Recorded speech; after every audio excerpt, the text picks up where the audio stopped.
I came home from school in this Christmas season. I had to do a speech with 25 annotated bibliographies, and I had to write the speech, memorize it, and be prepared for a speech contest when I got back to school. And I went to the colored library, McBee Avenue branch, and Mrs. Smith said, I don't have this number of books, but my friend at the Central Library, I can call her, she'll give them to you. So I was happy. I ran all the way down to about 2.5 miles away. And I got there, and two police just happened to be in the library door. They were there because she had called them, tell me I was coming. And I gave her the note that Mrs. Smith had given me. She said, well, you can have the books in about 6 days. I said, but this is my Christmas vacation. I need the books today so I can begin doing my homework. The police said, you heard what she said. I went out in the back of the library and I cried. I thought about the pain of being rejected. All that came upon me at about 18 years of age. And that summer, along with 7 classmates, we went to jail to use the public library. It was a badge of honor to go to jail for that purpose. And I never really stopped. I think my journey grows out of the fight for personal dignity and for public policy. We challenged the bus system where I lived in Greenville, South Carolina, because we too like Rosa Parks to go to the back of the bus because the sign above the driver's head read, colored seat from the rear, a white seat from the front, and those who violate will be punished by law. I remember the impact it had upon my father, who was a veteran of World War II, who had to sit behind Nazi POWs on American military bases, and who came out of the military with honor and could not vote, and how he talked about Dr. King and Dr. Abernathy and what it meant to him. Well, one fond memory is his leading a bus boycott in Montgomery, Alabama. He challenged that system. That was good news to us, even as teenagers. And I was in Washington August 28, 1963. I had just left jail in Greensboro, North Carolina, where I, along with 1,000 others, had been arrested for trying to use public accommodations, downtown restaurants and movies and the like. He challenged us on that day. And while most people remember the alliterative poetic climax, I Have a Dream, that was not the substance of the speech. The speech was about the broken promise. After 246 years of legal slavery, it was illegal for blacks to own land, or to have capital, or to vote, or to marry. You promised.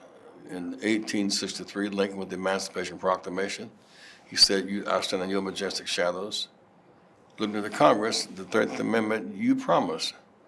And here we are today, 100 years later, the promissory note, balance check marked insufficient funds. You promised full citizenship in 1865. You promised the right to vote then. And then in 1877, you compromised, you withdrew the troops and left us vulnerable to states' rights bigots who, through acts of violence and terrorism, took away our rights. Here we are today, 100 years later, seeking to fulfill these rights. I remember that so very well. And that becomes the message then and even now. We're free today, but not equal. So we decided to march again. We went back to Memphis. We were there to get collective bargaining for garbage workers. And we were on our way to dinner that night to Reverend Billy Kyle's home. We'd been in his room all day long. We'd had a big, great meeting the night before at the Lorraine Motel. And coming across the courtyard, he said, Jesse, it was about 6 o'clock. He said, you're going to Reverend Kyle's house, we're late. It was his fault, we were late. I was waiting for him to come out the room. And he said, we're going to his, you don't even have on a tie. I said, Dr. King, the prerequisite for eating is an appetite, not a tie. He laughed. He said, you're crazy. We laughed. And he said to a friend of mine below, we were on the ground level, please play my song, Precious Lord, tonight. Yes, I will. He raised up and said, Doc, and the bullet hit him right here and severed his necktie and went down and blew his heart out. I remember hearing someone say, get low, get low. We hit because whoever it was, we had been scattering shots, would have gotten all of us. There's a picture you see of us pointing, that's Andy Young and I pointing, saying the police were coming to us with their guns out. And we said, the bullet came from that way. I mean, no one come to us, go to where the shot came from. I then walked away and went to Mrs. King, went to the telephone and called Mrs. King. I said, Mrs. King, and Dr. King been shot, I think, in the shoulder. I couldn't say what I saw. I just couldn't say it. I said, but I think you should get over. She said, I'll come quickly. I'm sure within 5 or 6 minutes, AP had called and told her he was dead.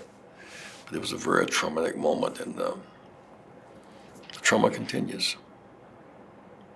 The legacy then was we were fighting for a goal. The goal was a public accommodation bill, the right to vote in jobs. We won the public accommodation bill. We won the right to vote. We won the 64 Civil Rights Act, 65 Civil Rights Act. We won our battle.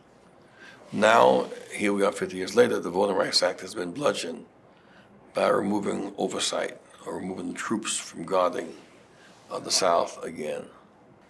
And we must now march to get the Voting Rights Act restored.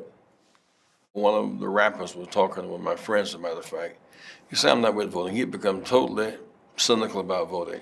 I said, when you went to jail and you had to face the jury, did you want a jury of your peers to say, you're right, that's only registered voters can serve as jurors? He said, oh, he did not know how to use the tools available to him. You want to fight for better judges? You can vote for them. Want to fight for a sheriff? You can vote for the sheriff, or you can become the sheriff. We have powers that we must now use to, in fact, effectuate the change that we seek. So I'll say to young America, our road is hard to plow, but don't surrender, don't give up. Fight back and use your mind, your body, and your spirit to achieve your dreams.